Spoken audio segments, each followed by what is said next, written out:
On June 7th, 2021, Alec Murdaugh returned home to find his son Paul and his wife Maggie had been brutally murdered. A distraught Alec told police that he had just arrived home and suspected that they had been killed in retaliation for his son's involvement in the death of Mallory Beach. But as the police investigated the double homicide, they realized that Alec's story wasn't quite adding up. And soon, the information uncovered as a result of the investigation would leave even Alec's closest family and friends wondering how they could have been fooled for so many years. I'm Marina. With me, I have my best friend Laura, and this is Grim.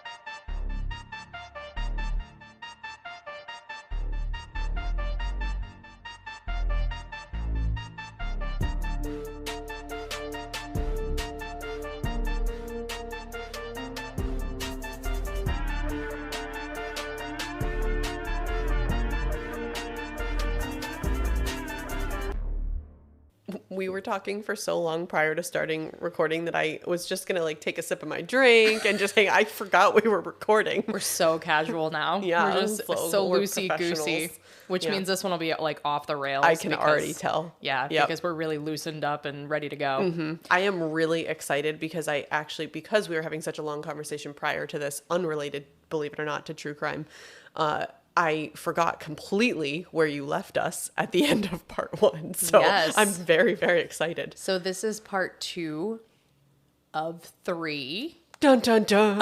Of Murdaugh Mayhem. But before we start, we got to give a big old Patreon shout out to our newest Patreon gremlin, Jenny. Oh, we love you. Jenny, woo, we love you. We love you, Jenny. Our love for our gremlins is absolutely free, but if you'd like to buy us a glass of wine or a cup of coffee, which we definitely need, and you want some extra bonus episodes, check out our Patreon. Just go to patreon.com and search Grim: a true crime podcast. Okay, thanks. You're welcome.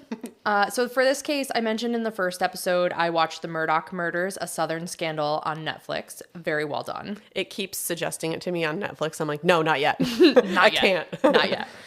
I also listened to a lot of the trial testimony. I watched the Dateline special called Dark Waters and also the one called The Trial of Alec Murdaugh and read a bajillion articles, approximately. I am not surprised. Yeah. Approximately. Mm-hmm. And so when we last left off, I mentioned that on June 7th, Alec went to his office to prepare a financial disclosure in preparation for the hearing on the motion to compel in the Mallory Beach case that was scheduled to proceed on June 10th, 2021. That night, when Alec went home to Mazzell Farm, he found Maggie and Paul shot to death. Crazy. In the eternal words of Dane Cook, let's go back. I'll fucking kill you. Let's go back. Let's start at the very beginning of Alec's day and talk it through. And I'm just going to note this is Alec's day as he explained it to police before the trial. Oh, I am so excited. When you said, I think I might make this three parts, and the last part will be a lot of the trial and all that stuff, I was like, heck yes. Because I always want to get into it. I only understand so much. And, I don't know. So I'm excited. There's a lot going on in this case. And we're going to have an inception of a case within a case again in this case. In case you were hoping for a case. Okay. So anyways, on June 7th, 2021, the day started like any other. Alec got up and got ready for work. Maggie got up early for an appointment in Charleston as she had been having some medical issues. And Alec either left shortly after or he may have fiddled around a bit around the house. He spent about 6 hours working at the office. We all have like a standard 6-hour work day. Yeah, naturally. Especially when we make like millions of dollars. Yeah, right? For sure. 2 million, 6 hours a day. Yeah. Yep. He was working on a large case with several motions due in the coming weeks, and he was also working on that financial declaration for the boat case. He left the office earlier than usual that day, around 5:30, and him and Paul got home around the same time to Mazzell. Alec and Paul rode around the farm together in separate black and white pickup trucks, just doing the farm thing, putzing around. They checked the fields and were looking for hog activity. I guess hogs don't come out in the daytime, but you can look for signs of them when they root around in the fields, in case you needed to learn something about hog hunting from a true crime podcast. Well, maybe you do, because do we not forget the Jason Landry episode where we had questions about hogs eating people? So maybe we do need to know about hogs. When he was a young warthog is like, when he was a young warthog. is like my favorite thing that Colby's ever done ever. That's right. It'll never. Oh, we weren't just singing, you were referencing. Okay. You were just singing. I was referencing. Alec said him and Paul talked about everything while riding around the farm. They discussed Paul's blood pressure issues and swelling that he was experiencing in his feet. Alec said he believed it was tied to the pressures of the boat crash, and Alec and Maggie had been asking Paul to go to the doctor, but he hadn't gone yet. He was very stubborn, but Alec was concerned, and he was concerned about the pressure that his son was under, and it sounded like Paul was finally going to give in and get checked out now that he was actually having physical symptoms. Mm-hmm. Maggie came home a few hours after Alec and Paul had gotten home. Alec couldn't remember if she stopped by to talk to him and Paul when they were out by the shed, or if she'd gone straight to the house and they met her there. Maggie wasn't supposed to be coming home that night from the Murdaugh Beach house, but Alec thinks she came home because Maggie was worried about him. Alec's father was in failing health, and he said Maggie wanted to be there to support him. Alec, Maggie, and Paul had dinner together that night, as they usually do. After dinner, Alec went to relax on the couch and dozed off around 8:30. He woke up from a nap around 9 and decided to go visit his mother. He tried to call Maggie and Paul, but neither answered their phone. He texted Maggie to let her know that he was going to go check on his mom, and he left around 9 p.m. Alec's father was in the hospital with terminal cancer, and his mother had late-stage Alzheimer's. That's hard. It is hard. Alec said that his mother seemed to be in an extra agitated state whenever his father wasn't home, like she could sense his absence. Oof. So he went to go visit his mother and sat with her for around 45 minutes to an hour. Around 10 p.m., Alec returned home to the Moselle property. When he got in the house, Maggie and Paul weren't there, so he figured they must still be by the kennels. He got back into his Suburban and drove down to the kennels, and that's when he saw Paul and Maggie lying on the ground, and he knew it was bad. He ran up to Paul first and tried to flip Paul over because he was lying face down. Paul's cell phone had been in his back pocket and fell out when Alex tried to flip him over. Alec picked up his phone, but then thought better of it and put it back down on top of his pants on his right buttock. He had the presence of mind to preserve the crime scene. Okay. Alec then tried to check Paul for a pulse, and there was none. He then ran over to Maggie and checked her for a pulse as well. At 10:06, Alec frantically called 911. He told the dispatcher his wife and son had been shot badly and they weren't moving. He said there was a lot of blood and that he could see brain. Oh. Dispatch asked if Paul or Maggie were breathing, and Alec said no. The dispatcher asked if anyone else was around, and Alec said he had just gotten home. The dispatcher asked if anyone was expected to be on the property. Alec said no. Alec did tell the dispatcher he was going to go back to the house for a gun, given the brutality of the scene that he had stumbled onto. He feared that the killer could still be at large and wanted to make sure that he had protection. I am trying to pretend I don't know there's a trial and all these other bad stuff around it. I'm trying to think if I were like the dispatcher listening to this. I guess that might make sense. If you were thinking somebody's on the property they've killed 2 members of your family and you're just trying to protect yourself.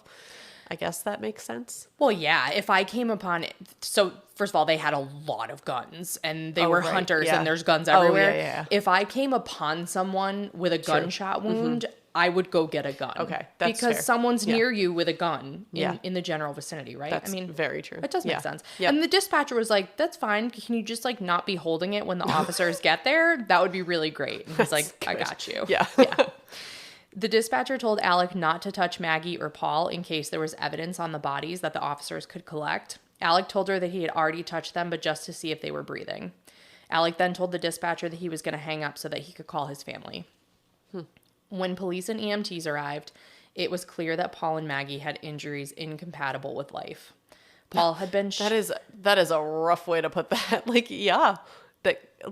That's like a lawyer way to put that. That is actually, you hear it in court and in really? From police officer testimony. Their injuries were incompatible with life. Wow. You can't just say it killed them. I wonder why, like if it implies cause. I'm sorry. Paul and Maggie had injuries and were clearly dead. Is that better? Thank you. See, why wouldn't you say that? Just be real up front. No, incompatible with life. I mean, Their injuries were very compatible with death. I shouldn't laugh. That's really terrible that they died. I'm sorry, we do this. This is like the comedic relief before I tell you the most horrific piece of this. Although I'm still pretty mad at Paul, so. I know. Well, you're going to feel a little bit bad for him in a second. Okay, go on. Paul Paul had been shot close range in the chest and head with a shotgun. Oof. Oh. Yeah, 22-year-old Paul was found lying face down near the dog kennels, and the injuries to his head were brutal. The gunshot to his head had dislodged his brain from his skull, and the only thing left of his head was his face. Wait, where did it come in? Where did it go? God, night, Joe. Oh my God. I'm sorry, that's not why I was asking. I'm just, how was his face still there is what I was asking. Do you need a minute to recover? Are you okay? Oh, okay. You just like, where did it come from? Where did it go? Where did you come from, Cotton Eye Joe? No. Anyway, I mean, how was his face still there? So I think he was shot point blank. Right. So it was, I think, angled in a way away from his face. So it had blown his skull and brain I guess out. that makes sense. I'm thinking of it either like directly looking at his face or from the back of his head. Either way, it It would, horizontal like, to the do ground. something. And either way, I can't imagine your face being there. But if it's angled, like, Terrible. I'm sure I'm going into much more detail in this than And I need actually, to. But I think with a shotgun close range like that, I think it is destructive, but I don't know how far the birdshot or pellets actually go. So I guess maybe he could have been shot directly in the back of the head, but it wouldn't be enough to like get to his face. It would just cause everything. Yes, up to a certain point. Okay. Now that we've cleared that up, thank you. Please continue. You're welcome. I'm sure there's trial testimony on that we will be covering in the next episode. Excellent. Ish.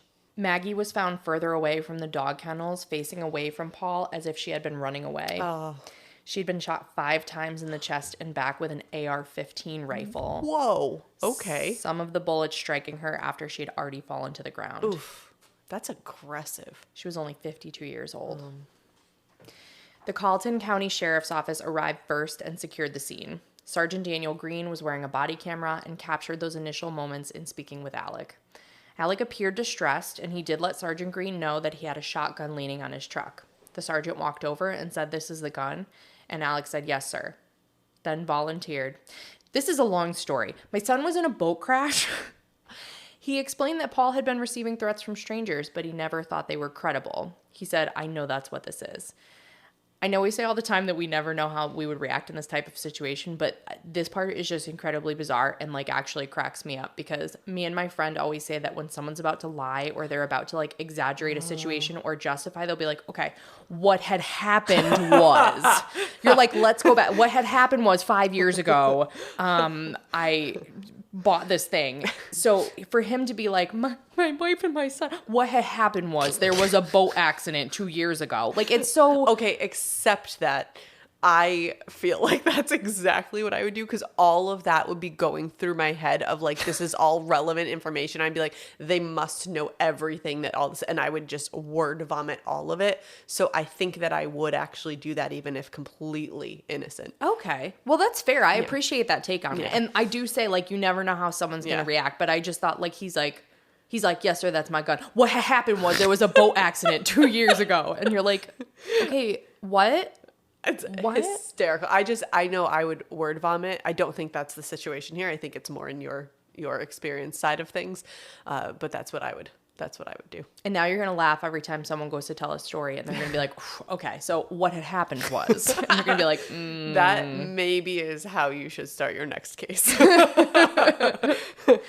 On June 7th, what had happened was. I'm going to forget we had this conversation. You're going to do that and I might die. Alec kept asking the officer, "Did anyone check them? They're dead, aren't they? Oh God, they're dead." The sergeant said later that any reasonable person would have known that based on their injuries, that they were no longer alive. Which actually begs the question of why he had to turn Paul over in the first place when he first came across their bodies. Or check them for a pulse. Right. Right. Now, right. again, as you said, you don't know how you would react. Maybe you're just like in complete shock and your brain is like, I need to check to see if they're alive, but still. And also him, so I put like devil's advocate. It could be a weird coping mechanism for him or like a reaction to the shock, like him voicing the unthinkable to the universe. Yeah. Like, they're dead, aren't they? Oh, Yeah. oh my gosh, like they're dead. But did did someone anybody check? check them? Yeah, Like, yeah, okay. did you Alright. check? Can Yeah. you like, are they dead? But like, I mean, Paul was missing half of his head. So like, That's I what I'm saying. think, Like, yes, the answer is yes. unfortunately, yes. Yes. The officer noted that Alec looked distraught, but he never saw any tears, and Alec was able to coherently answer all of Sergeant Green's questions. The body camera footage shows Alec was wearing a clean, crisp white t-shirt, khaki shorts, and colorful Nike shoes. The sergeant noted that he never saw any blood on Alec anywhere, shirts, pants, hands, arms, nowhere, and there was also no knee or footprints noted in the blood surrounding the bodies. While Sergeant Green was getting information, Alec was huffing and puffing, very upset. And then he goes, clear as day, how you doing? Someone was walking behind Sergeant Green, and then he goes back to huffing and puffing. And I had to note it because it was the most... Oh, I can picture it. Like, it was just the most disingenuous thing that I've heard. He's literally like, yeah, my son, how you doing? Oh, my God. And I just thought of... this is like a little personal story. I was just trying to think of like the hardest time I've ever cried. And one of the things that I thought of was when my daughter was in the hospital and they didn't know what was wrong with her. And her heart rate kept dropping and the doctors didn't know why. And they brought in like the little baby resuscitation device and like put it on the bed next to her. And I was so distraught. And I remember crying. I cried so hard that my Apple Face ID did not recognize me to unlock my phone. Like I was hysterical. And I can assure you that if a nurse walked in, I wouldn't be like, how you doing? Yeah. No, you can't even like if you're genuine, and maybe this is just also my experience, but if you're genuinely crying like that, like even if I have stopped the crying and I'm not quite as hysterical, my voice literally can't make the noise that it normally makes. So yeah, and I'll completely with you. I will play it for you, and maybe I'm reading too far into it, but it like it stuck out to me. Yeah. So much, and they did point it out at the trial because they're like, "What did he just say?" And he was just like, "How you doing?" Yeah, it's like Matt LeBlanc. Yep. He was Joey for a minute, and then he was like, "Oh wait, I'm sad." Yeah, so I don't like that. I think you like physically can't make your body turn it off like that if it's real. No, it sounded very flat to me, but we'll dissect it. Yes, we will. Alec's brothers, John Marvin Murdaugh and Randolph Murdaugh IV, arrived to the devastating scene to comfort their brother. South Carolina's State Law Enforcement Division, aka SLED, was called in and arrived to the scene at 11:47 p.m., which I realized we talked about SLED in Sammy Josephson's case. Oh, I didn't realize that. Alec was interviewed that night by SLED Special Agent David Owen, who was the lead investigator on the case. According to Agent Owen, Alec seemed clear-headed. Agent Owen reviewed Alec's day, as we already discussed. He also asked Alec about whether he could think of anyone who had done this or think of any reason why this would have happened, and Alec mentioned the boat case again. Yep. Makes sense. It's unclear what information police had at that time or what their theory of the case was right off the bat, but they issued a public statement the next day that there was no danger to the public. Which is interesting. Yeah. I mean, okay, so even if we think that it was Alec, then okay, he's probably not going to shoot anyone else. And if we think it's someone targeting Paul because of the boat accident, then everyone else is probably also safe. So they had to believe think that. One of those things versus just an intruder who right. Or I guess there could be option C that they're just after the Murdaughs for their money or blah blah blah. Like, but either way, nothing beyond that. Okay. So their theory had to be from the start. You're right. Yep. That Paul and Maggie were targeted. Right. Yes. Doesn't matter who by, but they weren't a threat to the general public. Yes. SLED officers went with the information provided by Alec and looked into the teens who were on the boat the night that Mallory died. SLED was most interested in Anthony Cook, given how outraged he was at Paul the night of the accident. Okay, fair. They said to him, "We need your alibi. You're our lead suspect." SLED took DNA samples from all the people on the boat, but there was no evidence that any of them had any involvement. Morgan told SLED not to overlook Alec as a suspect. I like that. Yep.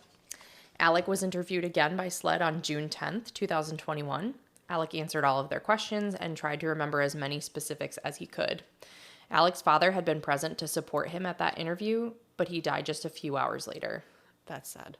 It is sad. Alec and Buster had to bury Maggie, Paul, and their grandfather that following weekend. Well, Alec's father, Buster's grandfather. I followed. Surprisingly, because the names usually throw me off, but I know. Yeah, I got it. There's a few of them. On June 25th, Alec and Buster Murdaugh announced a $100,000 reward for anyone that had any information that would lead to an arrest in the double homicide of Paul and Maggie. Alec was interviewed a third time by SLED on August 11th. Corey Fleming was present with Alec, and they thought that they were there to get an update on the case. When Agent Owen wanted to ask questions, Corey objected. He said he wanted to hear the new information first, and Agent Owen said the information he could provide was part of his questions that he had for Alec. He just needed some clarification on some things. Corey demanded to know if Alec was a suspect at that point. Although Agent Owen would not commit to a yes, he said it in a roundabout way. He said that in every homicide investigation, they start with the people closest to the family, and they work to eliminate them. He said he has not yet been able to get Alec out, and until he can, Alec is still in it. Corey was satisfied with that answer. Okay. For the first time during this interview, Sled divulged new information to Alec and confronted him about clothes he was wearing in a Snapchat video. Oh. Agent Owen had a Snapchat video from Paul's phone where Alex was fixing a tree on the property wearing a blue shirt, khaki pants, and brown shoes, and asked Alec when he changed out of those clothes because that's not what Alec was wearing when officers arrived to the scene that night. And how much blood was on it. Yeah, where did those like go? Legally Blonde style. Right. Your boyfriend's name is. Alex said he didn't remember a fruit tree, and Agent Owen described the Snapchat video again. Alex seemed confused and asked what time of day it was. He thought he would have changed already by that point. Agent Owen told him it was dusk, and Alex said he must have changed when he got back to the house after riding around with Paul. Agent Owens also surprised Alec with a question about a comment made by Rogan Gibson, Paul's best friend. Rogan Gibson had identified Alec's voice in the background of a video he said was taken at the kennels around 9 p.m. the night of the murders. Oh. Agent Owen asked if Alec had been at the kennels at that time. Alec said at 9 p.m.? No. Alec was adamant that he was never at the kennels prior to leaving for his mother's that night. He said he wasn't sure who it could have been that was on that video, but it was not him. Agent Owens also asked Alec about how he loaded his hunting guns. He said hunters often have certain ways of loading guns, and Alec didn't give a specific response. Agent Owens said that based upon the shell casings present at the scene near where Paul's body was found, one of the casings was from birdshot and one was from buckshot. Agent Owens said the shotgun Alec had with him at his car the night of the murders was also loaded with birdshot and buckshot. And the Murdaughs also had a gun room on Moselle that had over 28 guns, and there was a shotgun out on the pool table that was loaded with birdshot and buckshot. Okay. Alec basically said he was under duress and didn't know what he was doing. He just grabbed whatever ammunition was there to load the gun. Okay. Sure. Agent Owens said police were certain that Maggie and Paul had been killed with family guns. I think that, yes. I think so. Came right out. Yes. Although there wasn't traditional ballistics that could have been done concerning the shotgun, the Murdaugh shotguns were all loaded with those mixed pellets. And Maggie had been shot by an AR-15, and the 300 blackout shell casings that were left at the scene near her body. 300? Yes, 300 is the type of ammo. Oh. Yes. It's not 300 individual bullets. I got it. Yes, okay. no, it's Thank like you. military ammo for hunting. Yikes. That doesn't make it better, but No. This is like an assault AR-15 assault rifle. So the 300 blackout shell casings that were left near her body matched casings that were at the shooting range on the property, as well as casings that were near the steps. They also had boxes of this ammunition in their gun room. all I can think about is the Mad TV with Stewart. Boxes and boxes and boxes of Desitin. It's next to the Vagisil. The what? The Vagisil. Okay, please go look that up on YouTube if you haven't. It's hysterical. If you haven't seen it. Notably, Alec never turned over any guns to the authorities for them to exclude the guns as being the murder weapons. In fact, 3 months after the murders, a YouTuber was flying a drone near the house, and he got footage of John Marvin and Buster removing 8 guns from the house on Moselle, which is sketchy. Super sketchy. He actually thought that it was police executing a search warrant, and then he realized that it was the Murdaughs. Oh my God. And I'm not a hunter. Maybe 8 guns is a reasonable amount to go hunting, but it seems like At a one lot. time, I don't think so. It seems I also like don't a hunt, lot. so I don't know. But What if you need like 2 in each this truck? is not golfing. Okay, you don't need a 9-iron. I don't golf That's either. We don't golf. We don't hunt. We don't do outdoor Sorry. activities. Sorry, guys. I'm outdoorsy in that I drink on patios.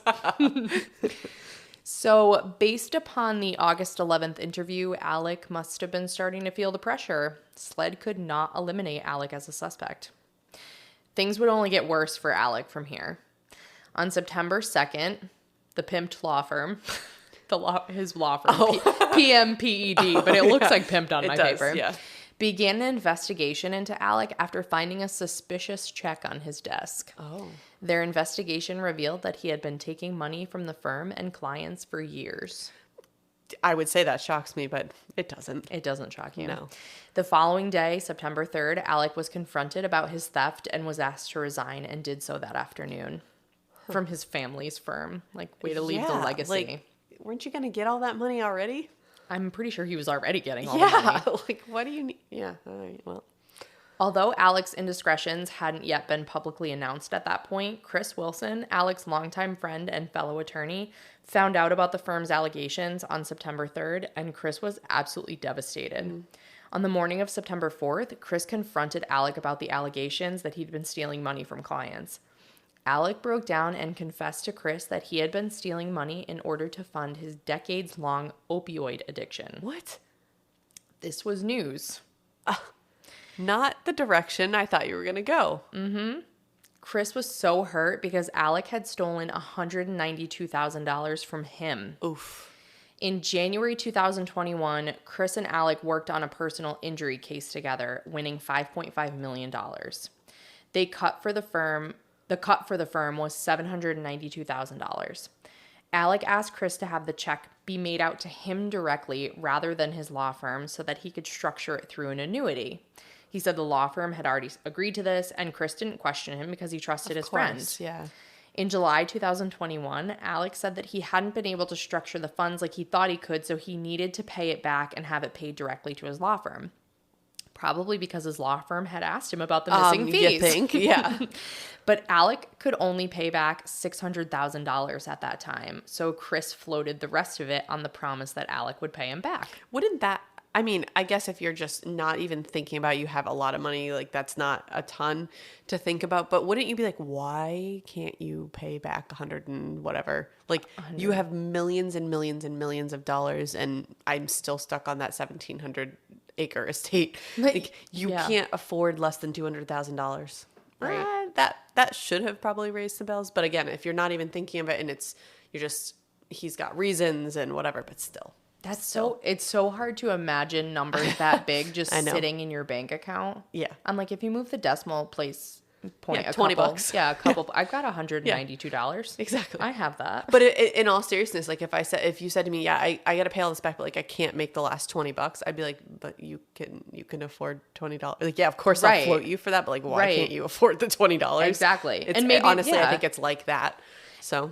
And the only thing that I can think of is with like a partner at a law firm making that much money, like he probably made $2 million a year, but a lot of it was probably in bonuses. Okay, true. So maybe it was just that he, is overspending on his lifestyle and he needed his yearly bonus. Only a couple million anyway. Just to be like I could lawyer's easily spend a couple advocate. million. I could put a hurting on a couple million. My husband and I have this discussion quite a bit because I think he's just like, at some point, you wouldn't need more. I'm like, no. I could always spend more. Always. Do you know how many houses I would have? How many yachts and private jets and like just so many countries? Things. I don't know. Actually, $1 million doesn't buy you that much. No, well, not $1 million. I'm saying like on endless money. I was like, you could buy like half of one house at this point. Yeah. Anyway, we digress. We do digress. A month later, Chris hadn't been paid back. He was worried about Alec, but he was also worried about his money, which that's a decent chunk of change. Mm-hmm. He didn't want to push Alec, but he was afraid that Alec was going to kill himself. And so he had Alec sign a note promising him the money so that he could make a claim against his estate if anything happened. Morbid. Jeez. It is morbid. Really smart though. If I had almost 200K hanging out there, I'd want a Post-it note signed, Yeah, right? Like just in case you croak. Yeah, please. Yeah. Chris was just so hurt after he learned that Alex stole it from him, and he felt like he didn't even know his friend at this point. Hours later, after that meeting, the same day, Alec was driving home and he got a flat tire. He pulled over on the side of the road to change it. Someone stopped to help him, and when he turned his back, they shot him in the head. Alec? Mm-hmm. I almost just knocked this microphone off of the table. I can't believe I'm going to ask this, but did he survive? He did. What? He called 911 for help and said he had been shot in the head and was bleeding profusely. Also, I love that you asked that question because it means you genuinely have not watched anything about the trial. Do you have any idea how high? Steve's like, oh, have you heard about this? Like, no, I haven't. Yes. So he was bleeding from the head. He described the shooter as a white man younger than him, which, by the way, calling 911 twice in 3 months is a lot. Yeah. You shouldn't need to call 911 that much. No.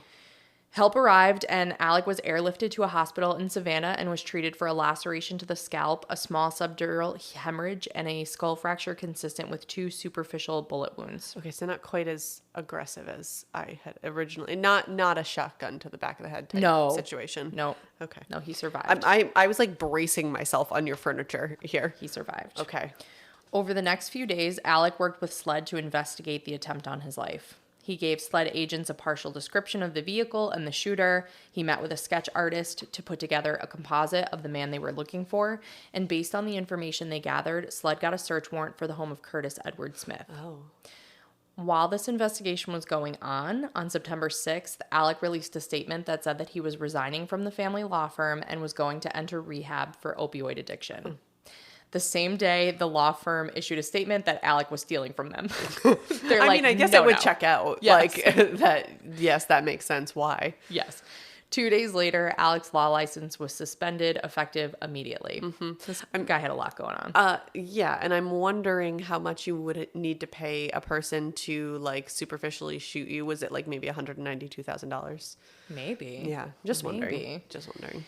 So at this point, people are feeling like you, less trusting of everything in Alec's life, Yeah. and start questioning the attempt on his life. Alec's wounds were superficial, and there was actually a woman that had called 911 the same day. She said that she saw a man on the side of the road with blood on him trying to wave her down, but she said it looked like a setup, so she didn't stop. Well, good. First of all, good for her. But I wouldn't stop. No. Yeah. Okay. I would call 911, but I would not stop. Right. Nope. Yeah. Nope. No. Alec also drove a Mercedes-Benz that had run flat tires. So why would he even pull over? Yeah. And Curtis Edward Smith denied trying to kill Alec. Well, yeah. He's like, I done did it. Curtis had played softball with Alec when he was in law school, and Alec had represented him on a few cases, and Curtis also did a few odd jobs around the Moselle farm for him. According to Curtis, Alec called him the morning of September 4th and suggested that they meet up. They met up, and Alec asked Curtis to shoot him in the back of the head. He said it would be better if he wasn't around anymore, and Buster would be better off. Curtis refused, and Alec pulled out a gun and said, "You have to shoot me." Oh my God. Curtis grabbed the gun from Alec, and he said it went off, but the bullet didn't hit either of them. And then Curtis took off. So he doesn't know what happened after the fact. I knew I needed to buckle up for this case, especially now that it's 3 parts, but I was not prepared for even all of these details through the case. The drama llama followed him. Yes, with its sunglasses on. About a week after the incident on September 12th, Alec admitted to Buster, his brothers Randy and John, as well as his lawyers, that he had staged the roadside shooting as a suicide attempt. He wanted to die, but he didn't want to be the one to pull the trigger because he wanted Buster to get his $10 million life insurance policy. Oh, of course, the insurance. But I'm struggling for an adjective because it is creative, but I don't really want to give that compliment. Right. So That's fair. It's interesting. That's the go-to. Yep. The next day, Alec admitted to SLED that the shooting was staged and that he was in rehab. He explained that Curtis was the shooter and said he'd been buying pills from Curtis for years, paying him up to tens of thousands of dollars a week. Based upon the admission from Alec, on September 16th, Alec was charged with insurance fraud, conspiracy to admit insurance fraud, and filing a false police report. Curtis was arrested for conspiracy to commit insurance fraud and assisted suicide, but he maintained that he didn't shoot Alec and that he didn't know anything about the insurance issue. But those damn insurance companies will get you every time. I know. And Curtis went with the O.J. Simpson approach for his defense. He said, I didn't shoot him because if I did, he'd be dead. I mean, fair. I thought he was going to say something about a glove, but If the gun doesn't fit, you must acquit. Yeah. No, he just basically like, I didn't kill her, but if I did, this is how I would do it. He's like, if I shot him, exactly. he'd be dead. Exactly. Alec's lawyers issued a statement that Alec had been battling this opioid addiction for 20 years, and Curtis Smith was one of his drug dealers. Curtis was like, no, I'm not a drug dealer. Right. It was basically just a battle to see which person could be made to look like the shittier human being. Yeah, exactly. He said. Yes. Alec was released on a $20,000 bond so that he could return to rehab. On October 14th, 2021, the day that Alec got out of a drug rehab facility, SLED swooped in and arrested Alec again. But for what, you may be wondering? I am indeed. There's a slew of possibilities, but I don't know what they are. He was charged with 2 counts of obtaining property by false pretenses for swindling millions of dollars away from a client. Oh. SLED started investigating Alec for the theft of insurance money after attorneys for the estate of Gloria Satterfield filed a lawsuit against Alec, alleging that Alec obtained a life insurance settlement and had not given her heirs a dime. Oh, it took me a second to place her name, but she's their housekeeper who had died on their steps after allegedly falling. Yeah, that's the one where Maggie found her bleeding from the ear, in and out of consciousness. The one where Alec, who wasn't there, told police that Gloria told him that his dogs had tripped her before she was taken away in the ambulance. That Gloria Satterfield. Yeah. A month before that accident, Alec took out a commercial insurance policy on Mazzell. Mm-hmm. I made a face and then realized I'm on a podcast. So Yep, you did. But I always appreciate that you announce the thing. I feel like I have to, you know. I love it. After Gloria's death, Alec told Gloria's sons that they should sue him in order to collect the $100,000 from his insurance policy to pay for medical bills and other associated costs. Gloria's son, Tony Satterfield, felt that Alec had their best interest at heart and felt like Alec was his lawyer. However, Alec couldn't sue himself. Right. You know, it's a conflict of interest. fair. Yeah. So he pointed Gloria's sons to another lawyer. Oh. Laura. Corey? Corey Fleming. Yes. Alec's college roommate and Paul's godfather. Unbeknownst to Gloria's sons, Corey and Alec were successful in their lawsuits. He settled one for $505,000 and another for $3.8 million on a $5 million policy he never mentioned to the Satterfield boys. Now, I know you say all the time that you aren't a lawyer, Laura, and that you didn't go to law school, but I'm guessing that even you would know that you need to advise your clients about these kind of things. Yeah, and like give them their money and stuff, you know? Typically. I would think. Typically. Most cases, anyway. Yeah. I'd say most cases. You would say that because you're a lawyer. Allegedly. Allegedly. It appears as though you would typically do that. Allegedly. He also never mentioned that he had settled the claims. He just kept all the money. Oh my God. Diabolical. The Satterfield family only found out about the settlements because they were discussed and mentioned in the news in June of 2021 when Paul and Maggie were murdered. Mind-blowing. Like just the conniving and just lack of caring for a human. He's and a garbage, people, garbage human to do that, and it's you have so many opportunities to be like, this is really wrong. Mm-hmm. So many. You go through an entire court case, and from this family, he didn't steal a little. He stole all of it. Yeah. All of it. He didn't give them a dime. Oh my! And he even to push them into assuming that he had something to do with her death in the first place, but then. Like to push them and be like, oh, you should sue me and do the insurance policy and then have him go to Corey and then is just diabolical. $4.3 million.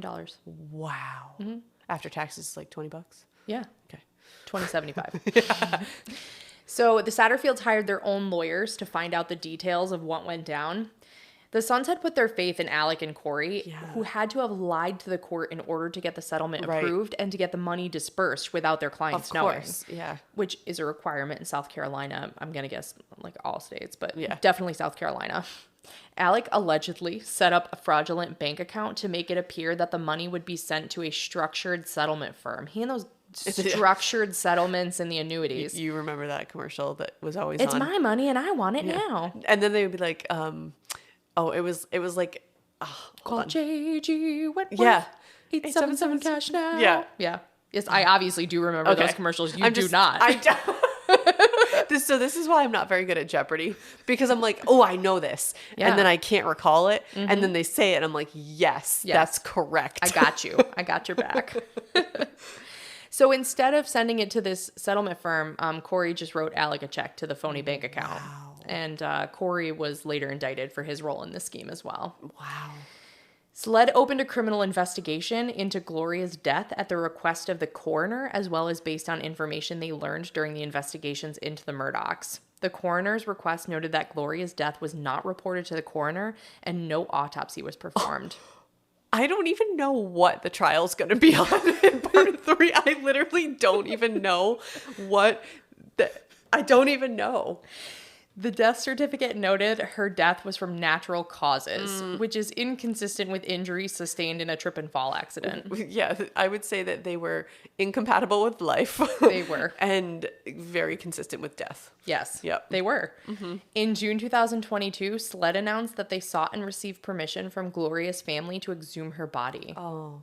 They have begun the process, but I couldn't find any articles or information about it beyond June 2022. So I believe that process is ongoing. Oh, well, that poor family. That I can't imagine how just upsetting, to say the least. But I know. upsetting to have to, first of all, to go through all of this in the first place, but to have to exhume the body when you just want to put her to rest. And I mean, and okay, aside from they did trust Alec, but there's lots of interviews about how much Gloria worshipped that family and was a part of that family. And they did feel like they were, you know, a part of that family. I just said that like 4 times, but they were. You might say it's what kind of tradition? A family tradition. It's a family tradition. I feel better now. Thanks. Okay, are you ready for this one? No. Now, before we go on discussing the Satterfield arrest, I feel like now's a good spot to just digress and tell you about another death that has been related to this family for years, as if 4 weren't enough. Oh, years. Like, so prior to all of this. Okay, please. Okay. This is the inception of true crime cases. Wow. On July 8th, 2015... 19-year-old Stephen Nicholas Smith was found lying dead in the middle of Sandy Run Road in Hampton, South Carolina, with a pool of blood around his head. He was found only 10 miles from the Murdaughs' Moselle property. Stephen had blunt force trauma to his head with a 7.25-inch gash on the right side of his forehead, Oh my God. as well as a partially dislocated right shoulder and cuts and bruises on his right hand. Ooh. An EMS worker and a sheriff's deputy thought initially that the wound on Smith's head was caused by a gunshot, but SLED agents disagreed and there were no bullet casings found on the scene. Stephen was lying on his back in khakis and a green shirt with his loosely tied shoes still on his feet, cell phone still in his pocket. His car was found 3 miles away, his wallet still inside, and the gas cap open. The battery seemed fine, but the car wouldn't start. Okay. So maybe he ran out of gas. Yeah, walking somewhere, yep. Putting 2 and 2 together. But you have a cell phone? Yeah, in his pocket. Okay. The case was initially handled by the South Carolina Highway Patrol. It was noted that there were no skid marks near Stephen and no vehicular debris anywhere near his body. Despite the fact that his injuries were not consistent with a hit and run, that's what it was classified as because he was lying in the middle of the road. He had no injuries from his torso down, and both of his shoes, which were only loosely tied, again, were still on his feet, which again, Dane Cook's skit, highly relevant tonight. You know, he's like, his shoes flew off. None of this made sense, and his parents described him as skittish and said he would never be walking in the middle of the road like that. Yeah. The coroner examined Stephen and concluded that his head injury came from him being struck in the head by a semi-truck's mirror as it passed. Which, honestly, probably the most plausible hit-and-run theory based on the scene. Yeah. But the police questioned this theory and apparently suspected foul play, even though, again, it had been classified as a hit-and-run. The coroner even ordered a rape kit examination, which I thought was very bizarre, but I think I read a note that's like standard in an autopsy. That's good to do that. Why not? Just because, I mean, anyone can do anything to anyone. And that's the only chance you get during an autopsy, so just do it. Yeah. About 5 months after Stephen's death, SLED received a tip which labeled Patrick Wilson and Sean Connolly as persons of interest. Sean Connery? No, Sean Connolly. Wilson's stepfather, Daryl Williams, allegedly called investigators with a tip that his stepson told him that Sean was driving a vehicle and hit Stephen. But despite the tip, Buster Murdaugh's name was on the tip of everyone's tongue.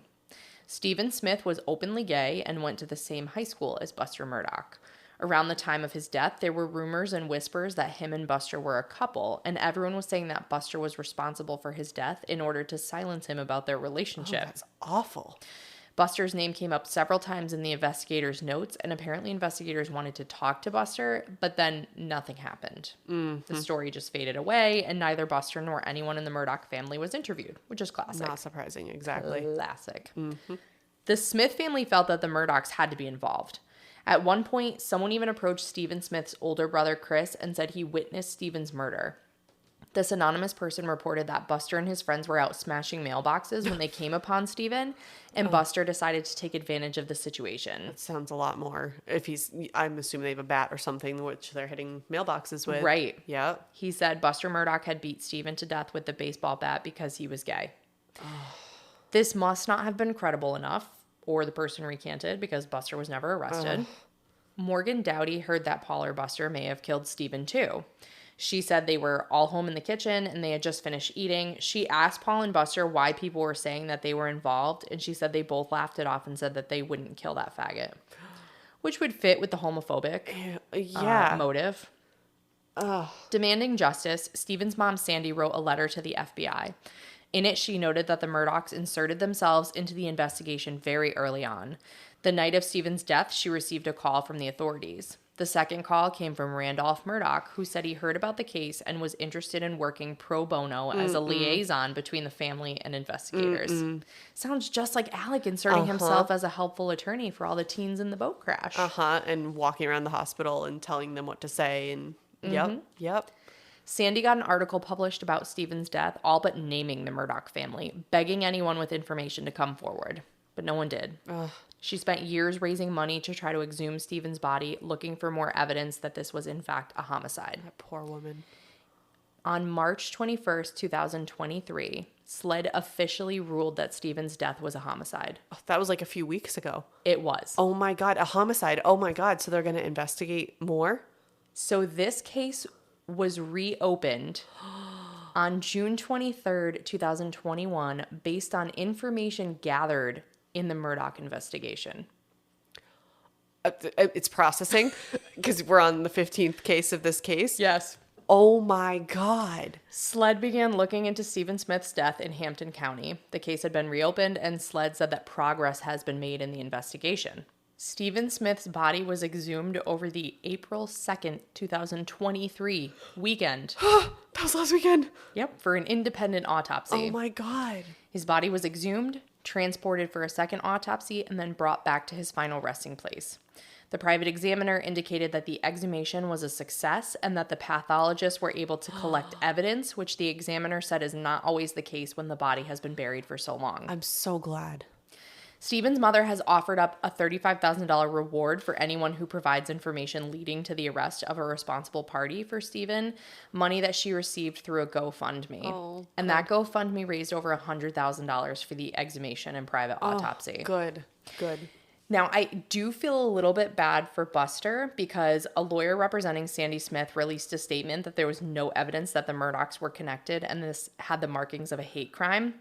I'm still dying to know what SLED found in the Maggie and Paul investigation that led to all of this. But in March 2023, Buster released the following statement. I've tried my best to ignore the vicious rumors about my involvement in Stephen Smith's tragic death that continue to be published in the media as I grieve over the brutal murders of my mother and brother. I love them so much and miss them terribly. I haven't spoken up until now because I want to live in private while I cope with their deaths and my father's incarceration. Before, during, and since my father's trial, I have been targeted and harassed by the media and followers of this story. This has gone on far too long. These baseless rumors of my involvement with Stephen and his death are false. I unequivocally deny any involvement in his death, and my heart goes out to the Smith family. I'm requesting that the media immediately stop publishing these defamatory comments and rumors about me.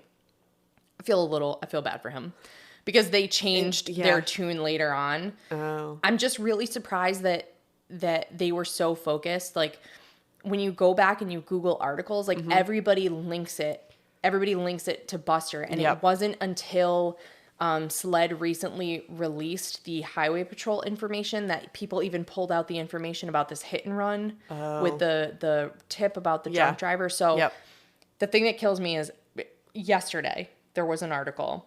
The pathologist concluded a manner and cause of death. Oh. But they won't disclose the information until the report is complete. So, yeah, that was yesterday. Wow. So this is fresh. But I'm going to make a note. Hopefully, we'll have an answer by part 3. So I can include it in there. Nice. Yeah. So we can include it in there. So that's Stephen Smith. I had to talk about it. Yes. Because it is inextricably linked with the Murdaugh name, but it does not appear at this point that any of the Murdaughs are involved. Fascinating. But it got reopened because of the investigation into Maggie and Paul's death. I am glad about that because I was wondering whatever happened to when his mother tried to put in a request to or whatever you do to the FBI. Like that wasn't touched by, they're not tainted by the Murdaugh family. So why didn't they look into it further? Or is it just they just can't take every case that people... They must get millions of letters. Yeah, I guess that's millions fair. of letters. So back to it. Yeah. Alec was arrested for stealing the Satterfields' money and was twice denied bond, which was shocking to everyone. While in prison, his son Buster and his brother John were in Las Vegas drinking and gambling. Well, what are you going to do? Sit in the visitors lounge? Come on. But Alec was having a grand old time in prison, too, enjoying playing some cards as well. He won 9 out of 11 games and won 6 soups and 4 beef sticks. I thought you were going to say he cheated someone out of something. Maybe. That was good because he said the food was terrible. And he's just so out of touch with reality. There are recorded phone calls that were released. And he's talking to Buster one day, and he's like, "What's up, buddy?" And Buster's like, "What are you talking about?" He's like, "You sound really down." And Buster's like, yeah. Like, my mother and brother are dead, and everybody's talking shit about our whole family. Like, how are you being like, you sound down, buddy, while you're talking to me, like, through a prison telephone? Now I'm just wondering if there's just... I mean, there probably is something wrong in his head, but now I'm just really wondering if he just is like totally off the deep end. He is a full-blown sociopath. Yeah. Like full-blown.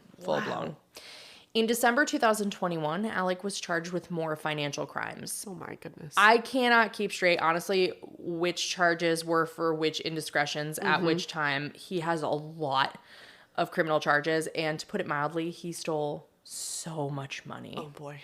He had a little racket set up on his client's files. He would use his buddy, Russell Lafitte, who was the chief executive officer of Palmetto State Bank, as the conservator on the client's files. Russell was moving money around between the files, and they basically had it set up as a Ponzi scheme. Lafitte extended a $500,000 line of credit to Alec for farming equipment, but the documents show a $250,000 cashier's check from the line pays back a loan Alec took from one of the client's other trusts. Oh my God. And then another payment into a client's trust for another loan was taken from a different client's trust's account. So Alec and Russell were robbing Peter to pay Paul. Yeah, I'll say. Yeah. Nice little Ponzi scheme. Yeah. Ugh. So Lafitte got in trouble too. Well, I would hope so. Yeah. Yeah. On December 13th, 2021, a judge finally set Alec's bail at $7 million. Oof. Alec's lawyers agreed to pay the Satterfields $4.3 million, but Alec just remained in jail. That was not enough to get him out. And that's where he would stay, because on July 14th, 2022, Alec was indicted with 2 counts of murder for the death of Maggie and Paul. He pleaded not guilty a week later at his bond hearing on July 20th, and his lawyer said that he wanted to go to trial as soon as possible. His bond was denied, and he would remain in prison until then. Oh my. Jury selection started only 6 months later, which is crazy fast. And we're going to talk all about that circus next week. I'm so glad you did. I know this is so much work for you, and just like unbelievable shout out to the quality of how you're presenting this. It is so good. I am so glad you're doing it as 3 parts, because I can't imagine a single detail you could have left out. No, and there's so much good. So there are a lot of witnesses at the trial, and I'm not going to go through each one of them, but there's new information that comes out, and Alec changes his story, and it's crazy. That just gave me goosebumps. It's crazy. It's so wild, and I can't wait. need a full episode to talk about it. I just need do. it I'm too. gonna like lawyerly geek out for you all because I love it. you guys enjoyed Yeah. Grim Legal Corner, so Yeah. we'll do more of it. If you're enjoying listening to Grim, please rate and follow us wherever you listen to podcasts to make sure you don't miss any episodes. If you listen to us on Apple Podcasts, make our day by leaving us a written review. You can find our page on Facebook by searching Grim: a true crime podcast. If you want to subscribe to our Patreon, you can go to Patreon and search Grim: a true crime podcast. It's just such a theme going on here. Follow us on Instagram at Grim Crime Podcast for information on future episodes and case photos. If you want to send us a case suggestion or just say hello, you can email us at grimcrimepodcast@gmail.com. Listen, learn, and stay alive until next time because the future is grim.